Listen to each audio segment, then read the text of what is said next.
I'm Ryan O'Dowd, and you're listening to Ryan's Audiobooks on the Issues Magazine YouTube channel. Today is section 621, Prometheus Rising, Robert Anton Wilson. We're going to read Chapter 13, Introduction to the Metaprogramming Circuit. It is the human situation that is basically tragic. Right and left revolutionaries cannot alter this basic dilemma. For instance, the most radical left-wing group has no program to overcome death. The entire right-left establishment is still death-oriented. F.M. Esfandiari in Upwingers. Can 100,000 people hallucinate at once?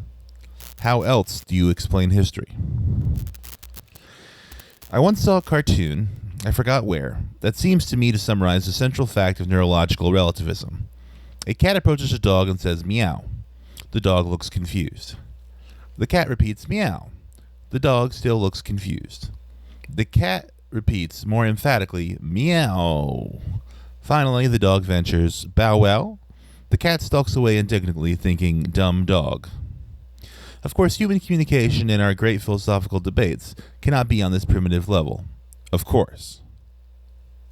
Nonetheless, between May and October 1917 in Fatima, Spain, occurred the best documented series of miracles in modern history. As everyone knows, it began when 3 illiterate peasant girls had a vision of the Blessed Virgin Mary.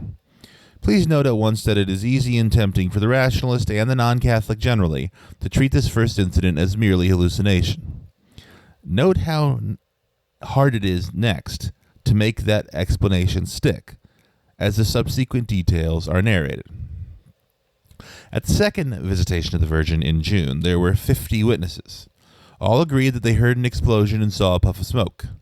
Only the 3 girls on this and subsequent occasions ever saw the lady.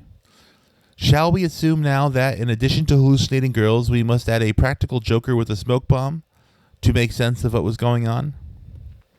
At the third visitation in July, there were 4,500 witnesses. All of them heard an explosion again at the lady's departure, and most of them claimed they heard humming and buzzing noises while the children spoke to her. The humming and buzzing is common in later UFO stories. On August 13th, there were 18,000 witnesses who saw or hallucinated a symphony of weirdities, including flowers falling out of the sky, another explosion, bright flashes of light on the clouds, and on the second, crimson, pink, yellow, and blue, and a luminous globe spinning through the sky just like a modern UFO.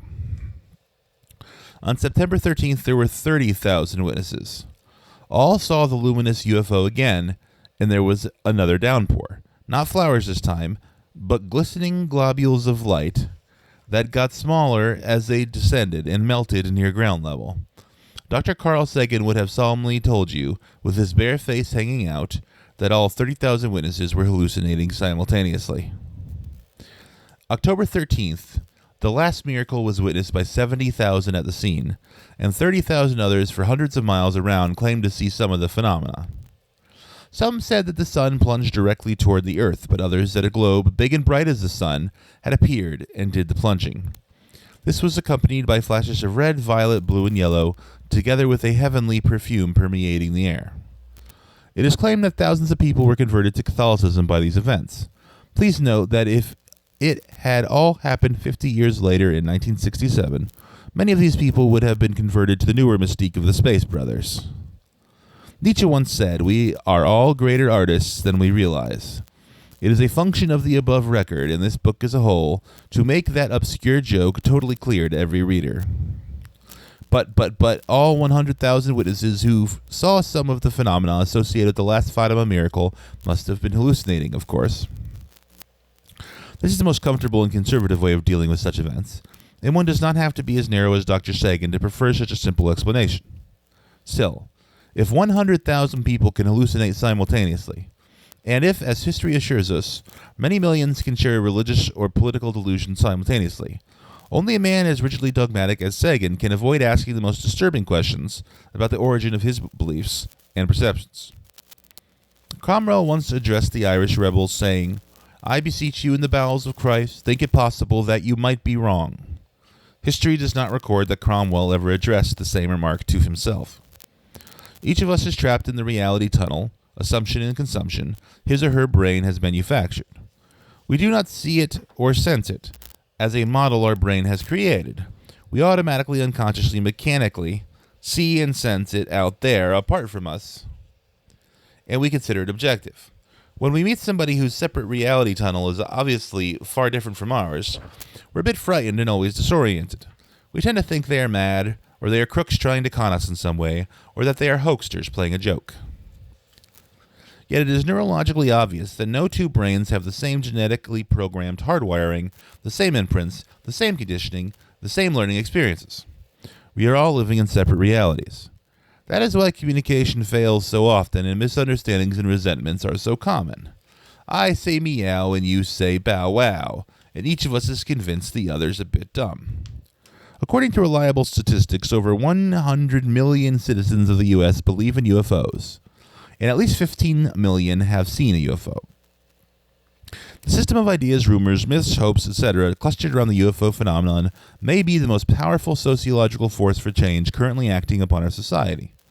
As Dr. Jacques Vallée recently stressed in an address to a special United Nations committee on the UFO mystery. The UFO debate, or quarrel, hinges upon the two categories which we find central to our thesis. The innocent-looking ideas of inside and outside.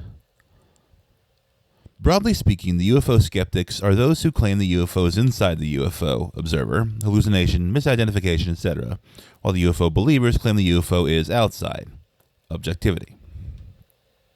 As the semanticist Alfred Korzybski often warned, when we split verbally that which is never split existentially, we introduce fallacies into our thinking.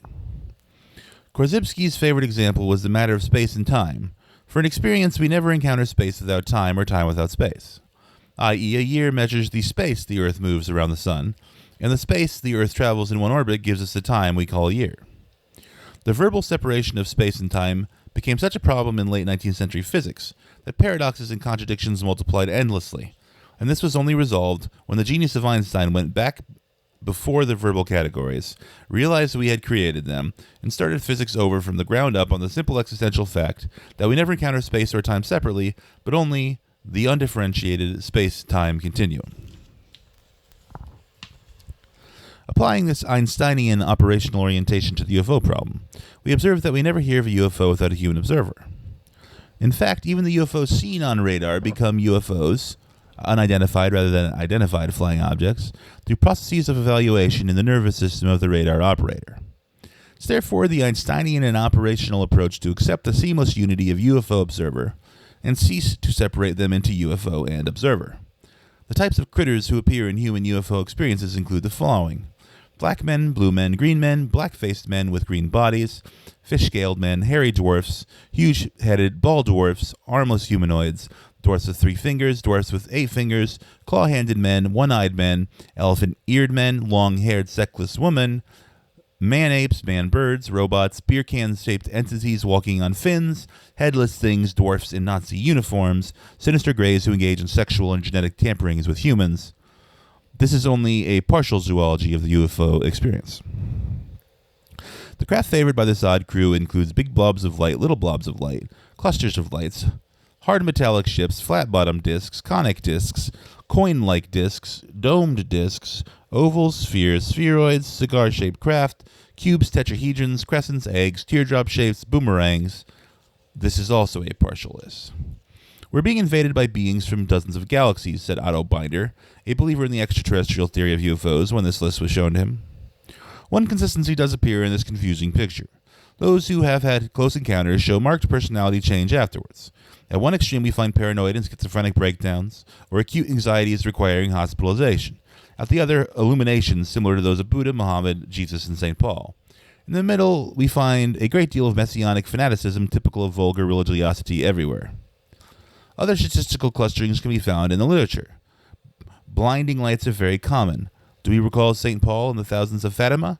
And drumming and humming noises are also common, as in shamanism everywhere, at Fatima, and even in so sophisticated a brain change system as Tibetan Buddhism. Let nobody underestimate the phenomenon just because it's irrational. It's equally rational for 900 people to drink cyanide because a paranoid on pep pills told them to, and Nazism and the Holy Inquisition were equally irrational. As Dr. Jacques Vallée told the UN Committee on UFOs, It is the third aspect of the UFO phenomenon which deserves full attention. The third aspect is the social belief system which has been generated by the expectation of space visitors. This belief is creating new religious, cultural, and political concepts, of which social science has taken little notice. Dr. Carl Jung has compared the UFOs in general and close encounters in particular with the signs and wonders that accompanied the breakdown of Roman paganism and the rise of Christianity. It's ironic to remember that the rationalists of that time, the Stoics, Epicureans, and other heirs of the Greek philosophical skeptical tradition, regarded Christianity with as much contempt as the modern rationalist has for UFOs. They simply refused to look at what was happening, until their society was overcome by this paradigm shift to the new reality tunnel. Rationalism, a philosophy for which we have great sympathy, as for a backward relative, wants to take UFO observers by the collar, shake them vigorously, and shout in their ears, "Look, you so-and-so, it never happened. You got it, buddy?" Well, maybe it didn't, and then again, maybe it did. In either case, the UFO observers are all better artists than they realize. It should also be obvious that the rationalist is a better artist than he realizes. Amid millions of people who have or create such experiences every day in every city on the planet, the rationalist has created a separate reality in which such things never happened to him. Flying saucers and ESP, not to mention Fatima and the miracles, may seem far removed from Patty Hearst's decision to become a bank robber. We're trying to show that there's an intimate connection between all the weirdities of consciousness. The process by which we construct a kitchen chair out of a whirl of atomic energy is just as creative as the processes by which Patty Hearst turned her father from a beloved parent into a pig imperialist. Your whole world has been constructed that way. You are reconciled to death because you have been told all your life that everybody must die. Only the extropian minority, which can be found wherever science fiction fans, futurists, and space enthusiasts gather, is living in the separate reality that claims we no longer have to accept this axiom of despair. The revolutionaries of any decade will become the reactionaries of the next decade if they do not change their nervous system, because the world around them is changing. He or she who stands still in moving, racing, accelerating age moves backwards, relatively speaking. Thus, there are hundreds of thanatological seminars available in the once revolutionary, but now reactionary consciousness movement. These seminars are designed to reconcile people to death, and are about as reactionary as seminars in 1860 designed to reconcile black people to slavery. Only one offshoot of the consciousness movement, the Theta seminars of Leonard Orr, are designed to prepare people for our oncoming immortality. Exercises. 1. Buy a copy of Christian Science Sentinel and read all the faith healings reported that month. Note that each miracle is attributed to the correct teaching as transmitted by Jesus Christ and Mary Baker Eddy. 2. Buy a copy of The Peyote Cult by anthropologist Weston LaBarre, which attributes the same effects to autosuggestion. 3. Read Brain Mind Bulletin for any recent year and observe that similar healings are reported regularly and attributed to endorphins in the brain. 4. Witnesses have testified that Jim Jones, like a few other professional faith healers, use shills part of the time, a shill being a person who pretends to be ill and pretends to be cured, in order to get the audience in the right frame of mind. Reread all the miracles in the New Testament using each of these filters. Jesus has the correct teaching. Jesus was using autosuggestion. The sufferer's brain unleashed endorphins when Jesus gave them positive autosuggestion. Jesus was a con man using shills. Since you weren't there at the time, does your choice among these theories, or your combination of them, tell more about Jesus or more about your favorite reality tunnel? 5. Did you really ever give a good trial to our exercise? I can now exceed all my previous hopes and ambitions. Try it. And at the same time, try, I can be healthier than I've ever been before. Thus concludes section 621, Robert Anton Wilson, Prometheus Rising. Chapter 13, Introduction to the Metaprogramming Circuit. Tomorrow we continue with section 622, Chapter 14, The Metaprogramming Circuit. I will see you then. Olam.